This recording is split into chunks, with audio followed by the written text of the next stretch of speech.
Assalamualaikum warahmatullahi wabarakatuh. Dalam Sirah Nabawiyah, karya Syekh Syafiur Rahman Al-Mubarakfuri, diceritakan sebuah kisah mengagumkan, yaitu masuk Islamnya Sayyidina Hamzah radhiyallahu anhu, paman Rasulullah sallallahu alaihi wasallam. Sayyidina Hamzah radhiyallahu anhu memeluk Islam di saat situasi Makkah sedang memanas. Ketika Nabi Muhammad sallallahu alaihi wasallam dan para sahabat menderita akibat gangguan dan penindasan kaum musyrikin Quraisy, Allah Ta'ala mencurahkan seberkas cahaya dengan masuk Islamnya Hamzah bin Abdul Muttalib radhiyallahu anhu. Sebagai putra Abdul Muttalib, Hamzah demikian peduli terhadap nasib keponakan tercintanya, yaitu Nabi Muhammad SAW. Sejak kecil, Hamzah sudah mengenal dekat sifat Nabi Muhammad SAW. Kejujuran dan keluhuran budi keponakannya itu selalu membuatnya takjub dan bersimpati. Beliau sangat paham dengan Nabi Muhammad SAW sejak kecil, karena umurnya hanya terpaut 2 tahun. Maka sejak Nabi Muhammad SAW mulai menyeru pada Islam di usianya 40 tahun, dan mendapat kecaman dan ancaman dari musyrikin Quraisy, Hamzah bin Abdul Muttalib selalu membela dengan sepenuh hati. Berkatalah Hamzah kepada pemuka-pemuka Quraisy, "Dengarkan baik-baik apa yang akan aku katakan ini. Demi Tuhan, siapa yang mengganggu saudaraku, yaitu Abu Talib dan keponakanku Muhammad, akan aku buat mereka marah dan tak sanggup menghadapiku." Andai saja tidak dicegah Abu Talib, yaitu saudaranya sendiri, Hamzah yang sangat ditakuti Quraisy sudah menghunuskan pedang, menyerang siapa saja yang menyakiti Nabi Muhammad SAW. Hamzah bin Abdul Muttalib melanjutkan perkataannya, "Aku bersumpah, siapa yang berani menyentuh Muhammad pasti berhadapan denganku, dan tidak akan ada satupun yang lolos dariku." Saat kaum Quraisy mengancam siapa saja untuk memeluk Islam, Hamzah justru tampil melindunginya bersama saudara-saudaranya, yaitu Abu Talib dan Abbas bin Abdul Muttalib. Suku-suku lain di luar Mekah yang ingin memeluk Islam bahkan ia kawal, hingga rumah keponakan tercintanya, Nabi Muhammad SAW, tanpa ada yang berani mengganggunya. Padahal saat itu dirinya belum memeluk Islam. Namun saat beliau mendengar lantunan ayat suci Al-Quran yang dibacakan oleh Abu Huzaifah, beliau tertegun dan hatinya yang keras itu mencair. Bismillahirrahmanirrahim. Sabbihisma rabbikal a'la. Sucikanlah nama Rabbmu yang maha tinggi. Alladzi khalaqa fasawwa, yang menciptakan lalu menyempurnakan ciptaannya. Walladzi qaddara fahada, yang menentukan kadar masing-masing dan memberi petunjuk. Walladzi akhrajal mar'a, dan yang menumbuhkan rerumputan. Faj'alahu ghusa'an ahwa, lalu dijadikannya rumput-rumput kering kehitam-hitaman. Sanukri'uka falatansa, kami akan membacakan Al-Quran kepadamu Muhammad sehingga engkau tidak akan lupa. Illa masya Allah, innahu ya'lamul jahra wa ma yakhfa, kecuali jika Allah menghendaki. Sungguh, dia mengetahui yang terang dan yang tersembunyi. Wa nuyassiruka lil yusra, dan kami akan memudahkan bagimu ke jalan kemudahan, mencapai kebahagiaan dunia dan akhirat. Fadzakir inna fa'atidz dzikra, oleh sebab itu berikanlah peringatan, karena peringatan itu bermanfaat. Sayadzakkaru may yakhsha, orang yang takut kepada Allah akan mendapat pelajaran. Wa yatajannabuhal ashqa, dan orang-orang yang celaka, yaitu orang kafir, akan menjauhinya. Alladzi yaslan naral kubra, yaitu orang yang akan memasuki api yang besar. Summa la yamutu fiha wa la yahya, selanjutnya dia di sana tidak mati dan tidak pula hidup. Qad aflaha man tazakka, sungguh beruntung orang yang menyucikan diri dengan beriman. Wa dzakara asma rabbih fasalla, dan mengingat nama Tuhannya lalu dia sholat. Bal tu'sirunal hayatad dunya, sedangkan kamu orang-orang kafir memilih kehidupan dunia. Wal akhiratu khair wa abqa, padahal kehidupan akhirat itu lebih baik dan lebih kekal. Innaha dhalafis suhufil ula, sesungguhnya ini terdapat dalam kitab-kitab yang dahulu. Suhufi Ibrahim wa Musa, yaitu kitab-kitab Ibrahim dan Musa. Hamzah bin Abdul Muthalib begitu terpikat dengan untaian Al-Quran, yang lama-kelamaan beliau yakini bukan dari untaian buatan manusia. Kaum Quraisy yang tidak bisa menyentuh Nabi Muhammad SAW kemudian melampiaskan amarah mereka pada para pengikut Nabi Muhammad yang lemah, yaitu para kaum mukmin yang berasal dari budak dan kaum miskin Makkah. Hamzah bin Abdul Muthalib semakin geram. Beliau tak bisa membela kaum lemah pengikut Nabi Muhammad SAW karena tidak memiliki hubungan kekerabatan dengan mereka. Beliau baru bisa bertindak jika Nabi Muhammad, sang keponakan sendiri, yang disakiti.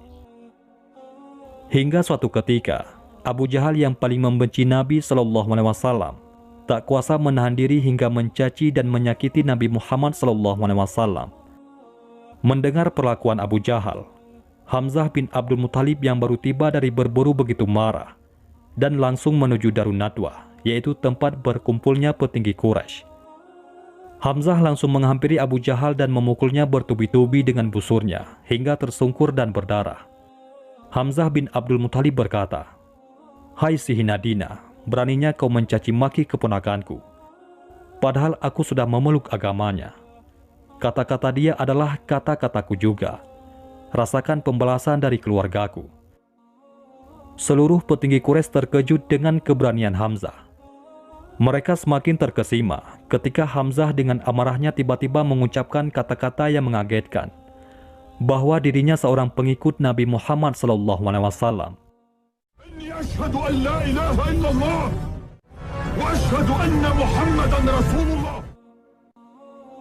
Inilah peristiwa Islamnya paman Nabi, seorang yang tak gentar menghadapi orang-orang yang merendahkan agama Allah dan Rasul-Nya, yang berjuluk singa Allah.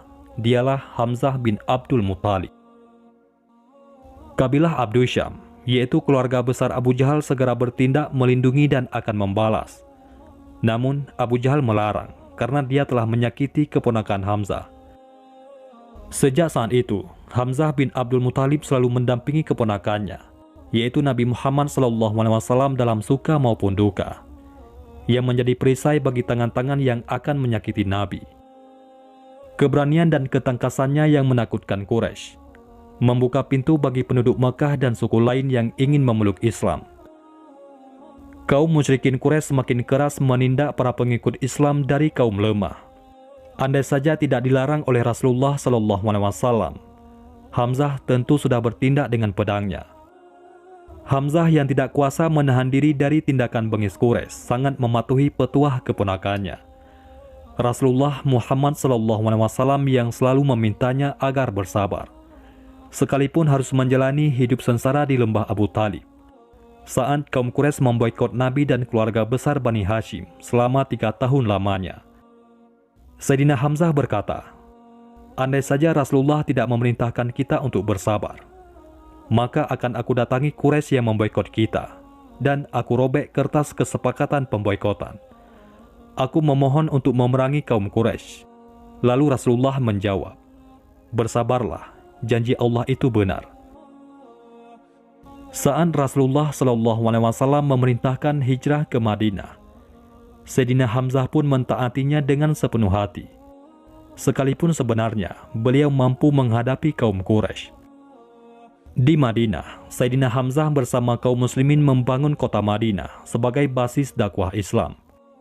Sayyidina Hamzah pun ditunjuk Rasulullah SAW memimpin ekspedisi pengintaian di jalur dagang Quraisy. Pada tahun kedua Hijriah, kaum muslimin bermaksud mencegah kafilah dagang Quraisy untuk mengambil kembali hak mereka yang dirampas musyrikin Quraisy. Kabar ini ketika sampai di Makkah menjadi kesempatan besar bagi Abu Jahal untuk mengobarkan api peperangan dengan umat Islam di Madinah. Saat itu, turunlah wahyu Allah yang mengizinkan kaum muslimin berperang. Hamzah bin Abdul Muthalib ditunjuk Nabi sebagai salah satu komandan perang di lembah Badar. Maka terjadilah perang sengit pertama dalam Islam yang dikenal dengan Perang Badar. Sekitar 300 pasukan muslimin melawan hampir 1000 personil musyrikin Quraisy. Perang yang diawali dengan perang tanding ini kemudian meletus dengan sengit. Sayyidina Hamzah berhasil membunuh tokoh Quraisy yang paling membenci Nabi, yaitu ayah Hindun, Utbah bin Rabi'ah, dan putranya serta adiknya. Hingga akhirnya kaum muslimin berhasil memenangkan perang Badar secara gilang gemilang. Hamzah bin Abdul Muthalib menjadi pahlawan perang Badar. Beliau tidak lagi disebut sang pemburu singa. Kini beliau dijuluki singa Allah dan Rasul-Nya karena kegigihannya membela agama Allah dan Rasul-Nya. Perang Badar menorehkan kesedihan bagi kaum Quraisy di Makkah. Nama Hamzah disebut-sebut sebagai biang dari kemalangan kaum Quraisy. Aroma dendam merebak di Makkah. Hindun, istri Abu Sufyan, bertekad membalas dendam atas kematian ayahnya, yaitu Utbah bin Rabi'ah, paman dan adiknya. Hindun berkata, "Aku akan membalas dendam padamu, wahai Muhammad. Aku akan membalas dendam padamu, wahai Hamzah." Dendam kaum Quraisy baru terlaksana setahun kemudian, tepatnya tahun 3 Hijriah.